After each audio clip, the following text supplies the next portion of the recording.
जय हिंद। स्वागत है आपका अपने यूट्यूब चैनल अमस्त लाइब्रेरी क्लासेस में।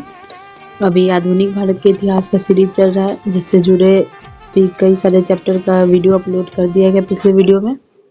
और इससे पहले वाले वीडियो में हम लोग पढ़े सुभाष चंद्र बोस जी के बारे में, और आज हम लोग उसके आगे पढ़ेंगे। आज हम लोग देसी रियासतें के बारे में पढ़ेंगे कि जैसे कैसे जूनागढ़ को जनमत संग्रह, कश्मीर को मिलाया गया, ये सब को कैसे मिलाया गया भारत में, आज उसके बारे में पढ़ेंगे। और आगे हम लोग जनजाति आंदोलन के बारे में आज पढ़ेंगे। ठीक है दोस्तों, तो आइए सबसे पहले हम लोग देसी रियासतों के बारे में समझ लेते हैं कि भारत में देसी रियासतें कैसे कैसे बाहर के सभी जगह को, जैसे जूनागढ़ को भी बताया जनमत संग्रह के मिलाया गया। आपका हैदराबाद को ऑपरेशन पोलो से मिलाया गया। तो आज हम लोग उसी के बारे में पढ़ेंगे। तो ब्रिटिश भारत में 60% देसी रियासतें 40% थी। ब्रिटिश भारत कितना थे? 60%। देसी रियासतें 40%। औपनिवेशिक शासक के भारतीय इतिहास के दौरान ब्रिटिश भारत के अलावा 40% क्षेत्रफल पर देसी रियासतें की कार्यरत रही। अंग्रेजों ने समय व परिस्थिति के आधार पर इनसे क्रमशः संबंध स्थापित किए। अंग्रेज जो थे परिस्थितियों के समय और परिस्थिति के आधार पर इनसे संबंध स्थापित किए। बराबरी के लिए संघर्ष, घेरे की नीति आपका प्रतिपादक थे वॉरेन हेस्टिंग। इसी का विकास बेलेजी ने सहायक संधि में किया था। तीसरा था अधीनस्थ प्रथा की नीति, जो आपका 1813 से 1857 में था। इसे लॉर्ड हेस्टिंग ने आरंभ किया था और डलहौजी ने इसका इस्तेमाल हड़प नीति के तहत ब्रिटिश साम्राज्य के विस्तार को बढ़ा दिया। अधीनस्थ सम्मेलन की नीति 1857 से 1935। 1857 के महाविद्रोह के बाद राजाओं व नवाबों को पुरस्कृत करने के लिए। पांचवा है आपका बराबरी के संघर्ष की नीति। 1935 के बाद विशेषतः 1921 में चैम्बर ऑफ प्रिंसेस या नरेंद्र मंडल का गठन किया गया कि विभिन्न क्षेत्रों के राजा व नवाब अपनी समस्याओं पर सामूहिक विचार करने अंग्रेज के समक्ष रखे गए। बटलर कमीशन 1927 में रियासतों के साथ उदारवादी संबंध। प्रजामंडल आंदोलन देख लेते हैं हम लोग क्या था। रियासतों में लोकप्रियता मांगों को लेकर चलाया गया आंदोलन प्रजामंडल आंदोलन कहलाया। जो रियासत में लोकतांत्रिक भागों में को लेकर जो चलाया गया था उसे क्या कहते हैं? प्रजामंडल आंदोलन। 1920 में कांग्रेस ने पहली बार रियासतों में लोकतांत्रिक मूल्यों की बात कही, किंतु गांधी जी ने कांग्रेस के नाम से वहां किसी प्रकार के आंदोलन करने की इजाजत नहीं दी। राजाओं ने राजतंत्र के विरुद्ध विभिन्न रियासतों में सेंट पीपुल्स कॉन्फ्रेंस का गठन किया जाने लगा। 1927 में जी.आर. अयंगर, मणिवल कोठारी, बलवंत मेहता के नेतृत्व में बम्बई में All India State Peoples Congress का गठन किया गया।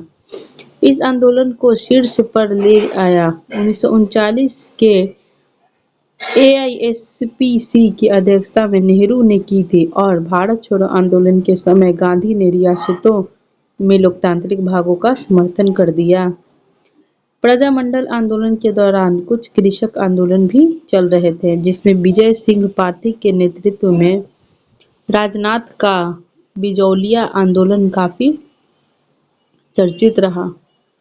शेष अब्दुल्ला के नेतृत्व में कश्मीर में नेशनल कॉन्फ्रेंस ने कश्मीर को भारत में मिलाने में प्रेषक की भूमिका निभाई, अर्थात इस प्रजामंडल आंदोलन की भारत संघ के निर्माण में महत्वपूर्ण भूमिका रही। 15 अगस्त 1947 तक कश्मीर, जूनागढ़ व हैदराबाद के अतिरिक्त महत्वपूर्ण रियासतें भारत में शामिल हो गई थी। 15 अगस्त 1947 तक देखेंगे दोस्तों। कश्मीर पाकिस्तानी कबीलाई के आक्रमण के समय राजा हरि सिंह ने भारत के साथ विलय पत्र पर हस्ताक्षर किया। अक्टूबर 1947 में जूनागढ़ यहाँ के नवाब पाकिस्तान में विलय का इच्छुक था, किंतु जनता भारत के पक्ष में थी। अतः एक पुलिस सैन्य अभियान के बाद जनमत संग्रह कराकर भारत में शामिल करा दिया गया। हैदराबाद अपने आप को स्वायत्त रखने की चाहत ने निजाम उस्मान अली को उग्र बना दिया और यहाँ तक कि उसने धर्म का सहारा लेकर लेकर इत्तेहाद उल मुस्लिम धर्म का सहारा लेकर इत्तेहाद उल मुस्लिम की स्थापना की और भारत संघ के समर्थन के खिलाफ सेना का गठन किया। पटेल के अधिक प्रयासों के बावजूद जब निजाम नहीं माना तो ऑपरेशन पोलो नामक सैन्य अभियान के द्वारा इसे भारत में मिला लिया गया। विशेष भारत की आज़ादी के बाद रियासतें एकीकरण समिति की अध्यक्षता पटेल ने की और उनके सलाहकार वी.के. मेन बने, इनकी इस प्रकरण पर लिखी पुस्तक story of integration of states चर्चित रही। त्रावणकोर रियासत भी स्वायत्तता चाहती थी और यहाँ तक कि इसे अपने क्षेत्र में मौजूद कोरियन संसाधन का लालच देकर पश्चिमी देशी को अपने पक्ष में कराना चाहा और यहाँ तक कि अमेरिकी संविधान का नकल कर अपना संविधान भी प्रस्तुत कर दिया और वहाँ के दीवान सी.पी. रामस्वामी ने लोकतांत्रिक मूल्यों की मांग कर रही जनता पर गोली चलाने का आदेश दे दिया। अंततः मिलाए गए पांडिचेरी 1954 में फ्रांस ने मिलाया, गोवा 1961 में पुर्तगाल में मिलाया गया। अब दोस्तों आ गया जनजातीय आंदोलन, जनजातीय एवं दलित आंदोलन। तो आइए जनजातीय आंदोलन के बारे में हम पहले कुछ थोड़ा सा बता देते हैं।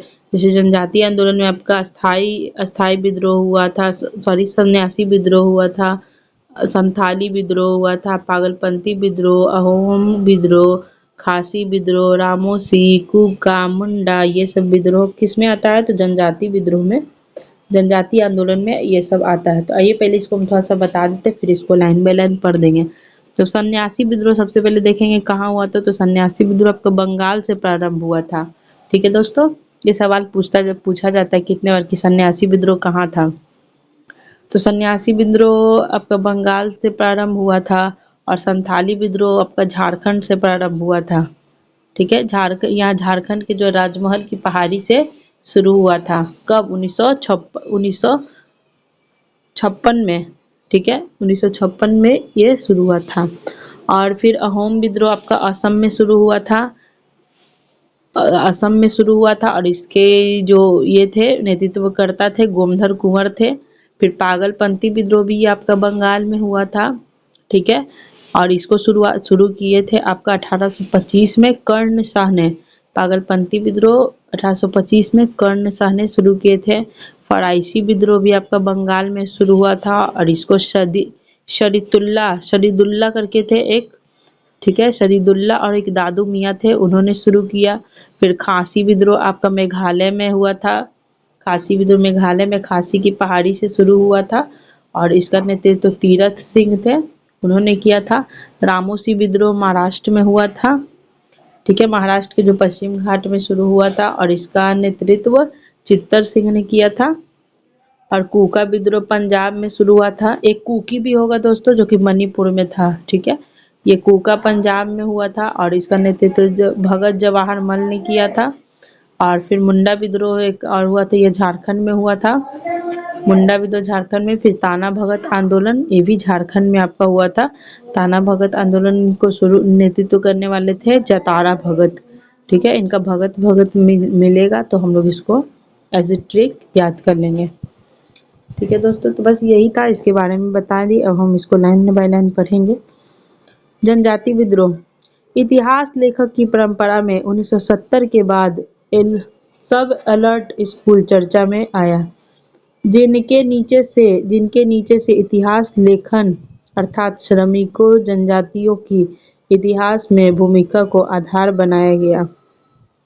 जनजातीय विद्रोह औपनिवेशिक शासक के दौरान संभवतः सबसे उग्र व हिंसक साबित हुआ।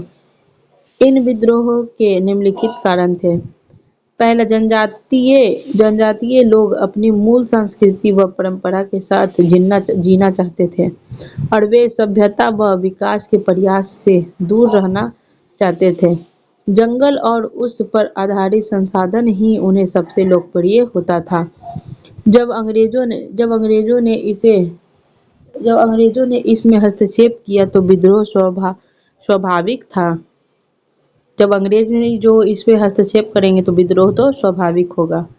दूसरा देखेंगे, औपनिवेशिक विस्तार के समय इन जनजातीय क्षेत्रों में प्रभावी शासक के लिए बाहरी ठेकेदार व साहूकार को बसाया जाने लगा, जिससे जनजाति का शोषण बढ़ गया। तीसरा है वन कानून व आबकारी नीति के कारण। चौथा है धर्म परिवर्तन के विषय में।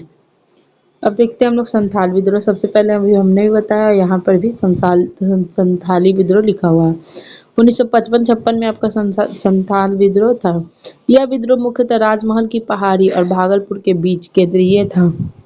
इस विद्रोह का मूल कारण संथाल जनजातीय के क्षेत्र में बाहरी लोगों दीफू का प्रवेश और उनके द्वारा शोषणकाली प्रक्रिया को अपनाना था।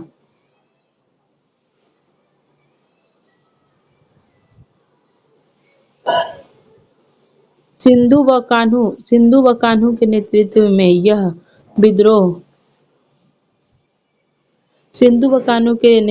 यह विद्रोह इतना प्रभावी हो गया कि अंग्रेजों के बाद में संथाल परगना क्रांतिकारी अधिनियम पारित करना पड़ा और इस विद्रोह का दमन कर रहे सिद्धो व कान्हू की मृत्यु दंड दे दिया गया। अब मुंडा विद्रोह देखिए। मुंडा विद्रोह को उलगुनान विद्रोह भी कहते हैं। ठीक है, ये आपका 1899 से 1900 तक था। 1899 से 1900। इस विद्रोह का नेतृत्व बिरसा मुंडा ने कर रहे थे और ये ब्रिटिश सत्ता के विरुद्ध एक प्रभावी विद्रोह माना गया था। इस आंदोलन के कारण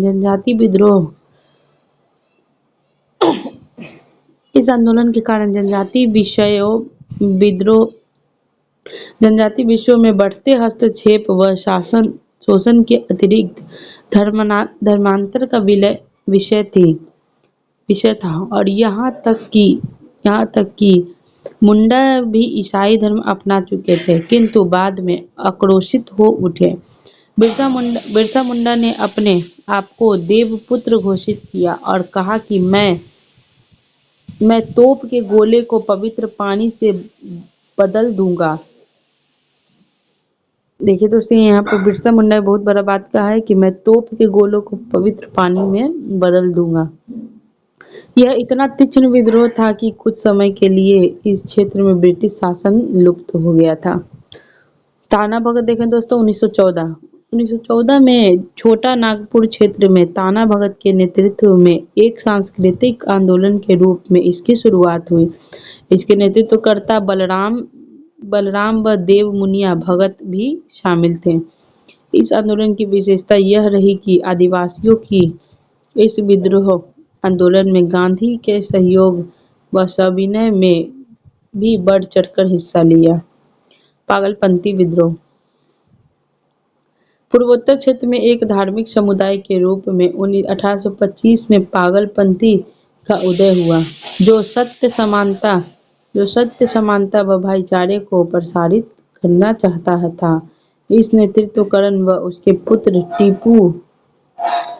पुत्र दीफू गारो ने किया। बाद में यह जमींदारों के विरुद्ध बगावत को लेकर चर्चित साबित हुआ। ये दोस्तों, अब तो ये किसान विद्रोह आ गया। ठीक है, जो बोले तो कृषक विद्रोह, इसको हम लोग अगले वीडियो में, छोटा टॉपिक है, इसको हम लोग अगले वीडियो में कवर करेंगे।